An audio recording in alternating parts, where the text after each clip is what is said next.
નમસ્કાર મિત્રો, હું Sanjay Nandsariya city report news સાથે વાત કરું છું. મિત્રો, આજે બ્લેકઆઉટનું જે પ્લાનિંગ થયું ત્યારે સરકારશ્રીની જે ગાઈડલાઇન છે ત્યારે આપણા ચીફ ઓફિસર સાહેબ હળવદ નગરપાલિકાના જે એના સૂચન પ્રમાણે શું અપીલ કરી રહ્યા છે પબ્લિકને, એના વિશે આપણે જાણશું. જોતા રહો સિટી રિપોર્ટ ન્યૂઝ.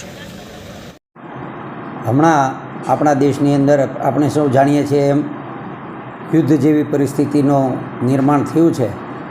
તો આપણી સલામતી માટે, લોકોની સલામતી માટે આપણે જે કંઈ પગલાં લેવાના છે એનું સરકારશ્રી તરફથી અને તંત્ર તરફથી જે કંઈ સૂચન આવે છે એનું પાલન કરવા માટે થઈને બંધાયેલા છીએ. અને આ બાબતની જાગૃતિ માટે, અવેરનેસ માટે લોકોને અપીલ કરવામાં આવે છે કે આજે રાત્રે 7:45 થી 8:30 સુધી આપણે બ્લેકઆઉટ કરવાના છે. એટલે કે કોઈપણ પ્રકારની લાઇટો આપણે ચાલુ રાખવાની નથી. આપણે આ કામમાં તમામ લોકોનો સાથ અને સહકાર મેળવવાનો છે. સ્વૈચ્છિક રીતે આ લાઇટો બંધ રાખવાની છે અને બ્લેકઆઉટનું આપણે પાલન કરવાનું છે. ખાસ અપીલ આ માટે કરવામાં આવે છે. આ પરિસ્થિતિની અંદર આપણે શું કરવું જોઈએ, શું ન કરવું જોઈએ, સોશિયલ મીડિયામાં અને તંત્ર દ્વારા ઘણી બધી સૂચનાઓ અને સલાહો આપવામાં આવી છે. એનું આપણે અક્ષરેસહ પાલન કરી અને આપણે આ સમયમાં સરકારને અને સેનાને આપણે સહકાર આપીએ, સહયોગ આપીએ એવી તંત્રની અપીલ છે. નગરપાલિકાની ત્યારે આપણી સાથે જોડાયા છે ગ્રામ્ય વિસ્તારને પણ એક સૂચન કરવા માટે ટીડીઓ સાહેબ છે, જે નવા જ આવ્યા છે. એમની સાથે આપણે વાત કરશું. જે હળવદ તાલુકાના આપણને નવા ટીડીઓ સાહેબ મળ્યા છે અને એ પણ આપણા જ પરિવાર તરીકે ગણાય, આપણા જ ગ્રામ્ય વિસ્તારના છે. અત્યાર સુધીમાં 12 જગ્યાએ એમની સર્વિસ ચાલુ હતી ને આપણને હળવદનું રતન મળ્યું છે. એ લોકો પણ અપીલ કરી રહ્યા છે.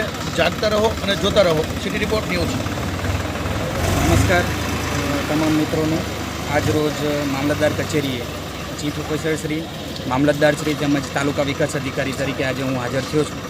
આ બાબતની યુદ્ધ જેવી પરિસ્થિતિનું જે નિર્માણ થઈ રહ્યું છે દેશમાં, કે જ્યારે સરકારશ્રી દ્વારા એવું સૂચન કરવામાં આવ્યું છે કે આ દરમિયાન આપણે બ્લેકઆઉટ પરિસ્થિતિ, જે અત્યાર સુધી યુદ્ધ દરમિયાન જે પરિસ્થિતિનું નિર્માણ થતું હોય છે ત્યારે કઈ પ્રકારની સિચ્યુએશનો દેશમાં થઈ શકે એ બાબતથી લોકોને વાકેફ કરવા માટે આ બ્લેકઆઉટ અને મોક ડ્રીલ તમામ બંને વસ્તુનું આયોજન કરવામાં આવ્યું હતું.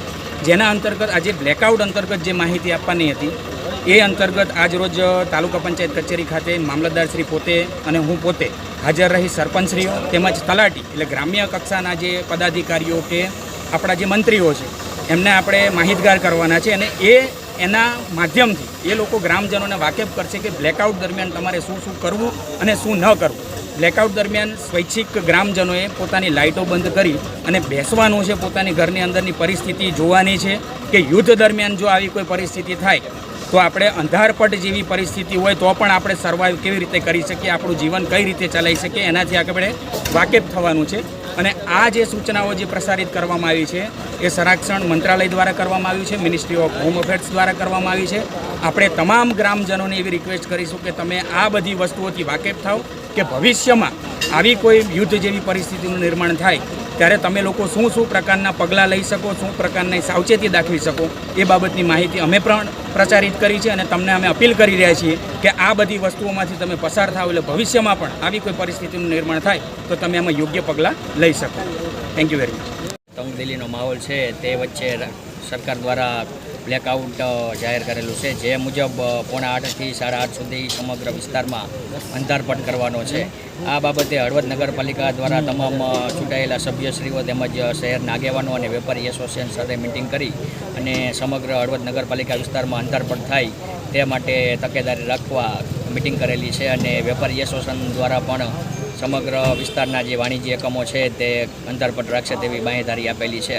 આ ઉપરાંત હળવદ નગરપાલિકા દ્વારા પણ જે સ્ટ્રીટ લાઇટો છે તે 8:45 આસપાસ ચાલુ કરવામાં આવશે.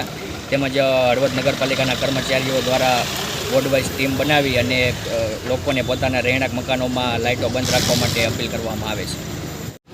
ખૂબ ખૂબ ધન્યવાદ મિત્રો. આ વાત હતી આપણા ગવર્મેન્ટની ગાઈડલાઇનની. જ્યારે વાત કરીએ તો સરકાર દ્વારા સાવચેતી અને કેવા પગલાં રાખવા જોઈએ એના વિશેની વાત કરી છે. તો તમે પણ આજની તારીખ એટલે 7/5/2025ના રોજ સમય સાંજે 7:25 માંડી અને 8:30 સુધી રાત્રે લાઇટ બંધ રાખવી. સહકાર આપવા બદલ સિટી રિપોર્ટ ન્યૂઝ સંજય નંદેસરિયાની પણ અપીલ છે. Thank you. આભાર.